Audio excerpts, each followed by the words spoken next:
Hello everyone, it's great to see you all again. I can feel your enthusiasm bursting through the screen, and my own excitement is just as strong. To be honest with you, I'm really getting older now. I'm truly 50 years old, and I just can't keep up like I used to. Just look at me after staying up late for a couple of nights. These eye bags have shown up, and the dark circles under my eyes are here too. I really love to joke around, even though I don't make risque jokes anymore. In my life, I'm someone who just loves to joke and is especially humorous. My sense of humor is truly American-style humor. It makes people laugh so hard their stomachs hurt. That includes the jokes I make up myself, for example, the story about hiding diamonds in Zhao, or the story of why I immigrated from China to Canada. After I tell these stories, they laugh so hard their stomachs hurt. I say, back when I was in China, I was really happy. I had a big company and I had $1 billion. In the end, the public companies I managed were on $1 billion scale. But then they ask, so why did you leave? I say, one day I felt something wasn't right. They ask, what do you mean? I say, one day I suddenly felt like I was a pig. But I was a happy pig working in a sausage factory, and I started to feel that something was off. Because I was very happy, I was living a really good life, so I kept getting bigger and bigger. At that point, I felt like my job and my work environment didn't quite match my identity, so without thinking too much, I just left. At this point, foreigners usually go silent for about 5 seconds, and then after those 5 seconds, they quickly get it and start laughing. Then I continue talking about why all the diamonds in my collection are round cut. Round cut means round-shaped cut in English, because I watched an Iranian. In the Iranian movie about the fall of the Pahlavi dynasty, when the Iranian nobility were fleeing, they had to hide diamonds in their rectum to smuggle them out. So I thought, of course they would need round-cut diamonds. If it were pear-shaped or teardrop-shaped cuts, well, not to mention making it out, they'd end up halfway at the proctology hospital, right? So foreigners just burst out laughing.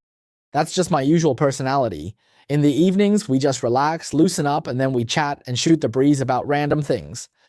All right then, so what are we going to talk about today? It was just the usual stuff, nothing more than grudges, love and hate, betrayal, sex, power, and money. All the conflicts in the world boil down to betrayal, sex, power, and money. Everything tangled up, landing him in prison in 2019 and wiping out his assets. Now he's out and making a comeback. You likely know who I mean. Sentenced to 4.5 years, he's already free and swore to leave the country. He asked if he should develop a business model in China first or just go. I advised him to build a demo and test it here before leaving. Why? Because once you leave, you cut off all your connections in China. You shouldn't keep thinking about it. What could you possibly accomplish?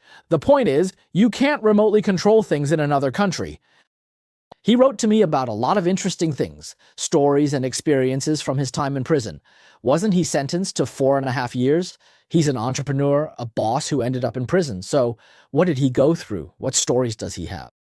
He once told us that he worked day and night making jeans and beach shorts, and all these jeans and beach shorts had "Made in Mexico" labels, or labels from other countries, and then they were sold to Walmart in the United States. I really didn't know about this before. All right, let's get back on track and talk about our boss. Let's call him Mr. C.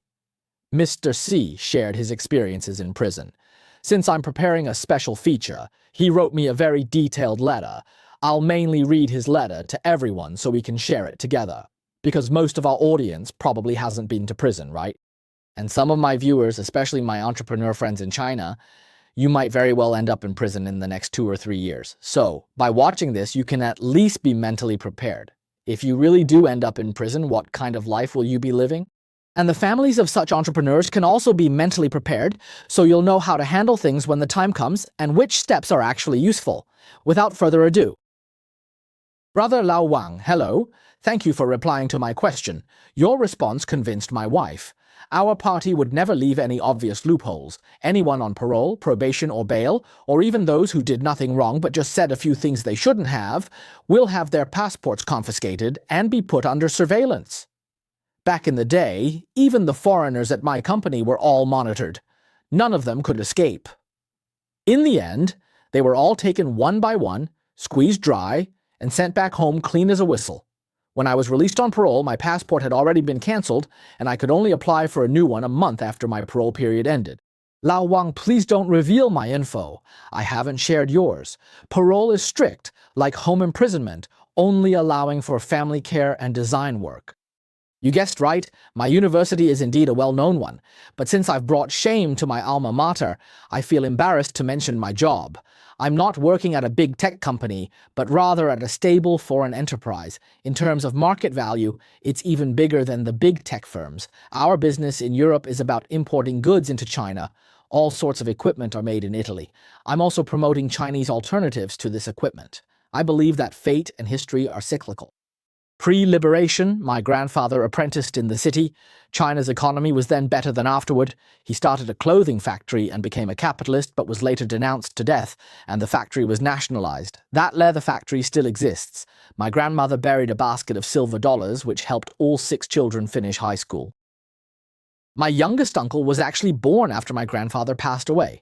Originally, our family would never have forgotten about this, but since none of us witnessed it firsthand, and also because that certain schoolmate of mine and his successor both performed quite well, it led us to misjudge the situation. My younger brother's business isn't very big, so he's still safe. But I also told him not to push any further. Keeping the factory at a scale of 30 to 50 people is still pretty secure. Once you reach my scale, things get tough. He completely agreed with me. Old Wang is right. If you want to get things done, you really have to direct and manage things personally, otherwise nothing will get accomplished. I set a 1-year time frame not because I could get it done in just a year, but because within that year, I would be able to move about freely. Actually, if you count from when I was in the detention center, I've planned this for a long time. It's been 18 months since my parole, so everything else should follow. The product can be sold worldwide, reaching every home and office, and it'll be made in Texas. The only concern is that costs might be higher than in China, but with the domestic industry in decline, it's a great opportunity to make a difference. Completing full integration now only requires focusing on Suzhou, Wuxi, Changzhou, and Nantong, all within a 2-hour economic circle. Companies can develop software independently to balance domestic departments and assist immigration. If it weren't for having my assets wiped out, who would be willing to take such a risk and walk a tightrope? Thank you, Lao Wang, for treating every viewer so seriously and responsibly. If I manage to get my passport and visa sorted, I'll try visiting a visa-free country to see if I'm being monitored. I'll keep you updated regularly and let you witness the journey I'm embarking on. If my dream comes true, I'll buy you a drink in Vancouver. That's perfect. Let's wait and see. Lao Wang, with your luck, you'll be okay. I agree with your point. The boss, President Xi, really has the world's best full industry chain integration capability in the Suzhou Wuxi Changzhou region. So, my suggestion is, since I'm also seeing some bosses from over there moving out, if you manage this relocation well, it'll really be like Texas or California. Just pick a good state. Find a state that matches your needs. You can have the parts made in China, then assemble them here, and put the local label on them, just design and made in USA, and that's fine. This is all about taking it step by step, right? Okay, Lao Wang, hello, this is the next letter. I'm writing this letter hoping that through your channel, the world can understand that in general international clothing trade, the foreign party will come to China to inspect the factory. At this time, the Chinese trading company will take the foreign party to visit and take photos at a legitimate factory. When it comes to inspecting machinery, equipment, and the source of materials, if the Chinese company is more particular, they really do have a legitimate factory they purchase from. If not, they might simply borrow a factory for the visit. Even if it is a real factory, its share of actual production is extremely low. You could even inspect a factory in Mexico, but have the goods produced in China. Most of the orders are actually sent to prisons for production, because the low costs at prison factories make it impossible for real garment factories to survive. At the prison where I served my sentence, the factory paid 1.7 renminbi for processing a pair of beach shorts. For a pair of jeans, the processing fee ranged from 2.3 to 3.5 RMB, with an average of 2.7 RMB.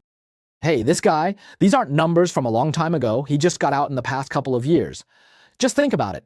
A processing fee of 2.7 renminbi for a pair of jeans, how could any legitimate factory in the world possibly survive?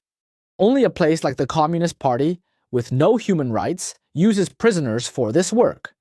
From shirts to suits, they pay at most 8 RMB per piece. This enables those ultra-cheap free shipping deals you see on Taobao. A production line with 20 to 30 people and 20 to 30 steps can produce 1,700 to 2,000 pairs of beach shorts in a single day. For jeans, it's 1 to 1.7 thousand pairs daily. All day, you maintain a pace of seconds per item. Even injured, you can't stop. Unless you collapse, your right foot does edge stitching and your left does flatbed work. If your right foot cramps or gets gout, you're switched to edge stitching. If both feet fail, you're sent to iron. By day's end, you're spent. The prison pays small wages to inmates. For short-timers, it's 20 or 30 yuan a month for buying toothpaste or body wash. Management roles like line leaders, inspectors, or accountants earn 100 to 300 yuan monthly. Of course, to get those positions, you must have more than 10 years of experience. Currently, the world's most recognized low-cost garment factories are in Sri Lanka, where even the lowest-paid workers earn at least 150 to 200 US dollars a month. In China, not counting detention centers, there are over 6 million people in prison engaged in labor, and this doesn't even include the 2 million detained in Xinjiang. With such a massive labor force, I don't even dare to calculate the annual clothing output of all the prisons in the country. If the West hadn't implemented human rights protection policies in the mid- and low-end garment industry, no other country would be able to compete with China. China has never even considered entering high-end garment production. These are accusations written in blood and tears. I hope Lao Wang can use his influence to call on the whole world to reduce imports from China.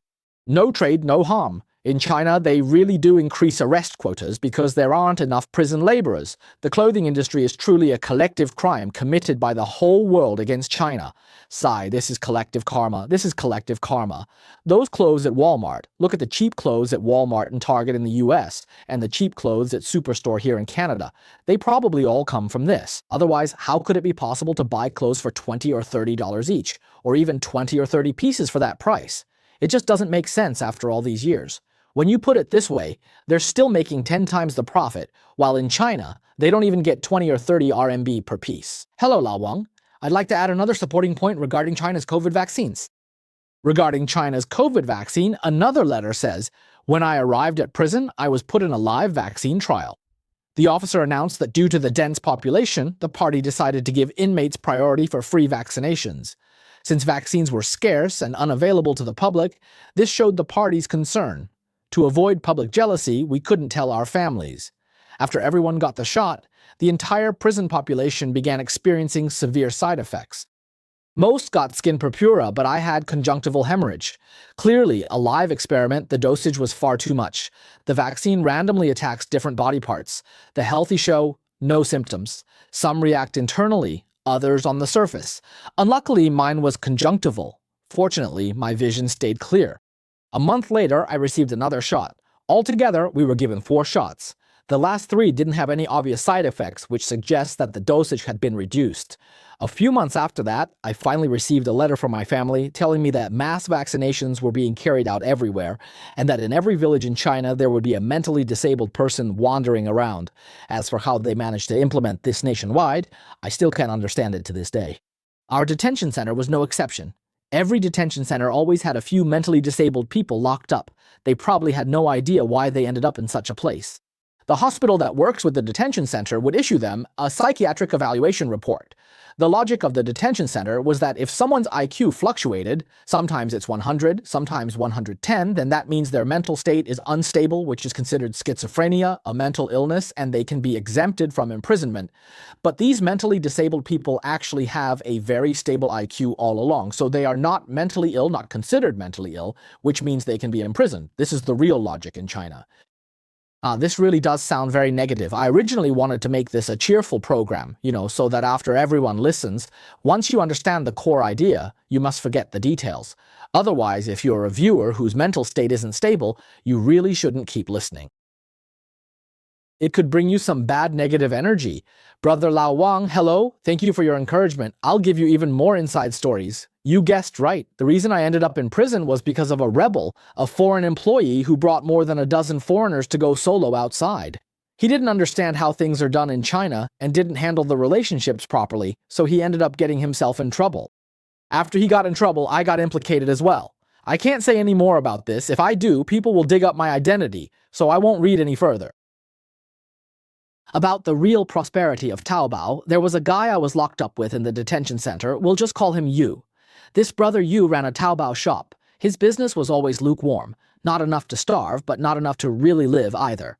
Later, he realized that selling a pair of shoes only earned him a few cents, but if a customer returned the shoes and he covered the shipping, he could get a 1 yuan rebate from the courier company. So a light bulb went off in his head, and he started going to shoe factories in Zhejiang and Fujian to collect leftover stock and defective products. He sold them at a random price of 9.9 yuan with free shipping, then just waited for people to return them. By the end of the year, he made several million yuan. Until one year during Double 11, he ran out of shoes to sell. So, relying on his growing advantage in distribution channels, he started bullying the shoe factories, forcing them to wholesale not just the defective products, but also good quality shoes that were simply out of season. He sold them as if they were defective products, but this guy took things a bit too far. His spending on all kinds of houses and luxury cars got out of hand. He delayed the final payments and didn't settle accounts with his suppliers, so several shoe factories that couldn't get their money ended up suing him. In China, buying high and selling low like this is considered fraud. But leftover stock doesn't fall into this category, so it's kind of a Schrodinger's cat situation. He spent 9 months in a detention center, but in the end, the court found him not guilty and released him based on the evidence, since he had been doing business with these shoe factories for several years. Do you think that's the end of the story? Then you're underestimating China's public security and judicial system. Just as he happily walked out of that detention center, a police car from another city was waiting for him, and they took him straight over to me, making us cellmates. This time, he gave in immediately, signed a plea agreement, and was sentenced to 18 months. He served another 9 months in the second detention center, and after the trial, he was released and sent home. There's no doubt that this brother Yu had questionable intentions. He ended up in prison because he knew the law. Defaulting on the final payment is a civil case, but if someone is willing to spend a bit of money and use some tricks, they can turn your civil case into a criminal one. From him, I really learned a lot. I realized the false prosperity of Taobao, and that sooner or later, someone will expose Taobao's true colors. This really opened our eyes again. Returns goods and gets a return subsidy from the company. The rebates he got from the courier company were even higher than his income from selling genuine goods, so he simply sold junk products and waited for returns, basically fishing for subsidies. This is what causes the false prosperity on Taobao, really eye-opening for us. Then, as you said, that guy was basically your business partner, but he ended up being sent to jail by a shoe factory. Apparently, he had made some serious enemies there, and they were determined to put him away, so he ended up serving 18 months. I guess that counts as a lesson learned, so always leave some room for others. It's better for future encounters. You can't take anything to the extreme, never go to the absolute limit. If you try to defy fate completely, you'll end up losing everything. It's just that simple. In China, legal cases depend on power. Offend someone influential, and a civil case becomes criminal. If they are weaker, criminal charges drop to civil or vanish. The system follows power and party leadership. So who is the party, really? This is just the same old feudal system, maybe even worse than the feudal dynasties.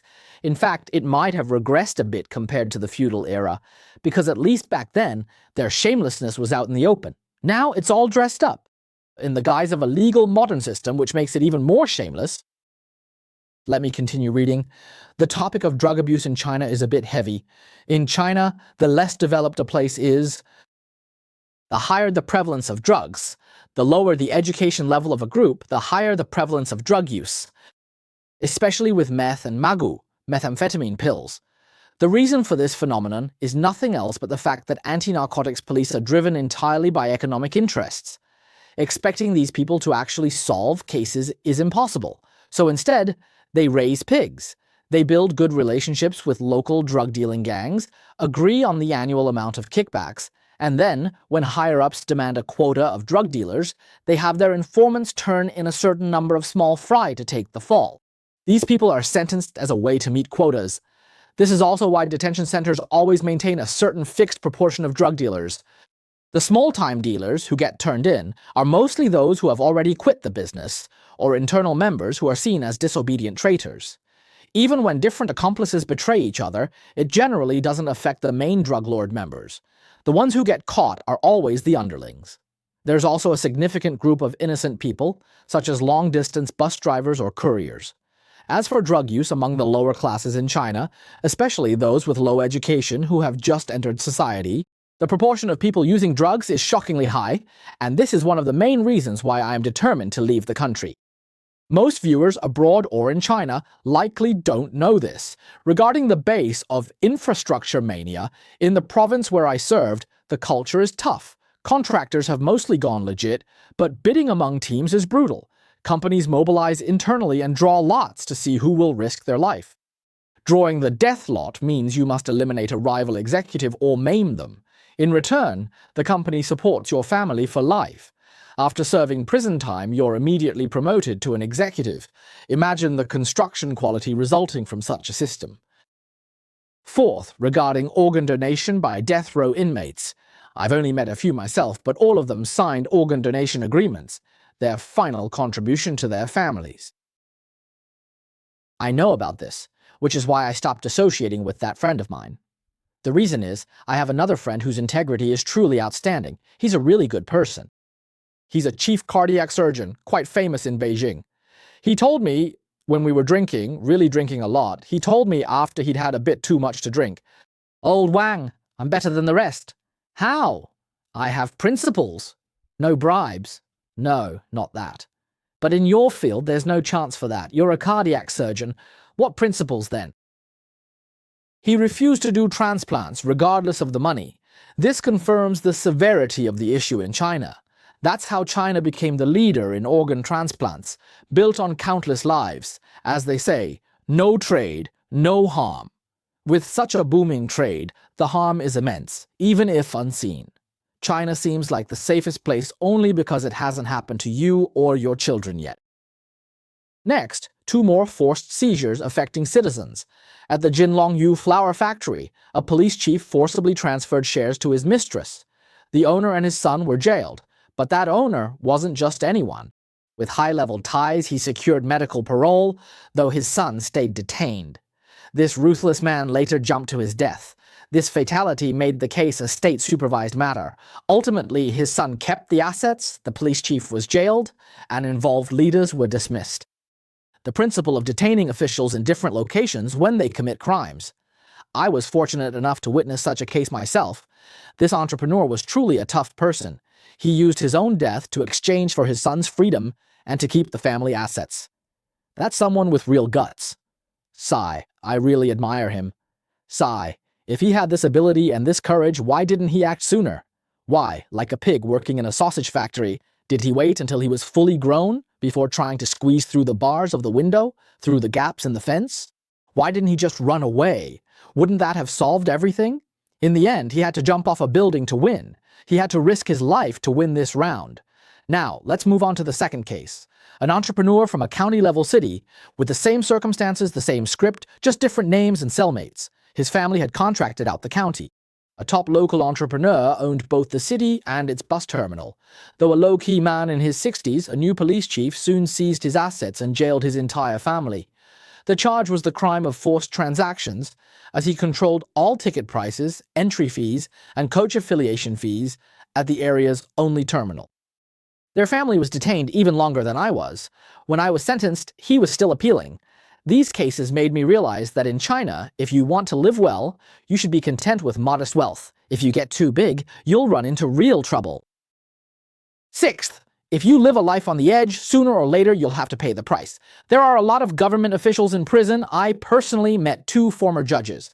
I won't go into the details of their cases here, but I'll share what happened to one of them. This judge fought in Vietnam. The Vietnamese were like our party, unruly, often disguising themselves as farmers to ambush. After losing men, our party used a scorched earth policy, even stripping factory equipment. Vietnam still hasn't recovered. Anyway, back to the point.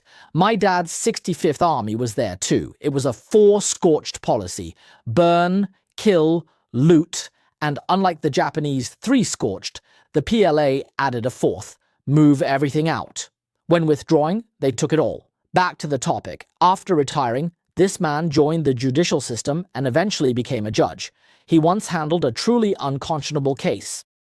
In the 1983 Strike Hard campaign, the state gave their county a 10-person execution quota. Finding only 4, they couldn't meet the target. Consequently, they took 6 inmates back from prison for retrial. Though they had only committed minor offenses, all 6 were executed anyway. Just because he had killed civilians in Vietnam and had experience with firearms, he personally took part in executing prisoners. In prison, he often repented, believing that being imprisoned was his retribution, and it truly was. There was another thing in the detention center that old Wang would definitely find interesting. In the detention center where I was, you couldn't buy instant noodles even if you had money, so instant noodles became a scarce resource. Some detainees with more influence could pull some strings and have the officers bring in a pack or 2 for them. So there was a business here. A pack of instant noodles could be exchanged for a smoke or a lighter. That's all for today. I'll keep sharing more when I have time. Wishing old Wang a smooth visit, and here I am again. Hello, old Wang. Let me continue revealing some inside stories and talk about another powerful institution in China called the Neighborhood Committee. I'll get straight to the point. Ever since the Jia family, every month I go to the Neighborhood Committee to receive one or several community renovation tasks, labor reform assignments. My job is to check the fire extinguishers in the residential complex, and another task is to pick up trash in the park. Last year at the Neighborhood Committee, I ran into a guy with a long beard and long hair sitting in a wheelchair. He really had an artistic vibe. While the guard was away, I talked to him. His story differs from the online version. In 2008, his girlfriend's brother was buying cake when an argument started. He was stabbed by an ethnic minority guy, and his girlfriend called him for help. Being young and wanting to impress her, he stabbed the guy back. Both avoided vital spots, so it wasn't legitimate self-defense, but a mutual fight. There was a fight with weapons, so each side would get a year, at most 2 years tops. But here in Shanghai, we value civility, so they let the ethnic minority guy go and gave him a sentence for armed robbery of cut cake. That's right, old Wang was charged with the serious crime of armed robbery of cut cake. He refused. That year, after Hero Yang's execution, the security system was unstandardized and torture was common. I'll skip the details, but seeing is believing. Now he's in a wheelchair with dentures and finger joints that bend backwards. I won't go into that here. The detention center is run by the Neighborhood Committee. After he finished serving his sentence, he insisted on petitioning. As for how many times he was intercepted and brought back to Shanghai during his repeated petitions, and how many times he went in and out of the detention center, that's not what this article is about. He had a home he couldn't return to. In winter, he was placed in the Neighborhood Committee's warehouse. In summer, he slept on an outdoor bench across from Tim Hortons. When it rained, he would move into the stairwell next to Tim's. Of course, he still received a government salary every month. He smoked good cigarettes and drank good liquor. Every day, he would order a few cups of coffee at Tim's, and life was actually not too bad. Of course, there were a few 6'3" bodyguards taking turns watching him around the clock. One thing wasn't great. He was beaten every few days, ranging from a swollen face to bleeding. What he said next made me laugh bitterly all day. Each time, he'd call 110 to report it and request a medical exam. Since he couldn't move freely, he was escorted to Dongfang Hospital in Pudong, Shanghai for treatment. He received excellent treatment, yet injury reports always claimed no visible damage. Few imagine the power neighborhood committees hold, or how much stability funding they receive this way. In detention, I met former petitioners whose minds seemed broken beyond recovery. Even knowing it was futile, they kept struggling. The best case is a monthly hush money payment to stop petitioning. The worst is unimaginable. People disappear constantly. It's enough for an entire episode that will overturn many worldviews. These stories could fill a book. This raw, first-hand account of Chinese prisons from Mr. C is true, though shocking to those without such life experiences. Awareness prevents being caught off guard. Entrepreneurs and their families must understand the business path and the deep corruption within China's powerful legal and security systems. Lao Wang warns that no one within these institutions can be trusted. This is why the legal system lacks good people. The environment simply doesn't suit them. Without the rule of law or separation of powers, a dictatorship cannot produce integrity. This has been true since the 50s. Even under Mao, the lack of internet just hid the reality from you.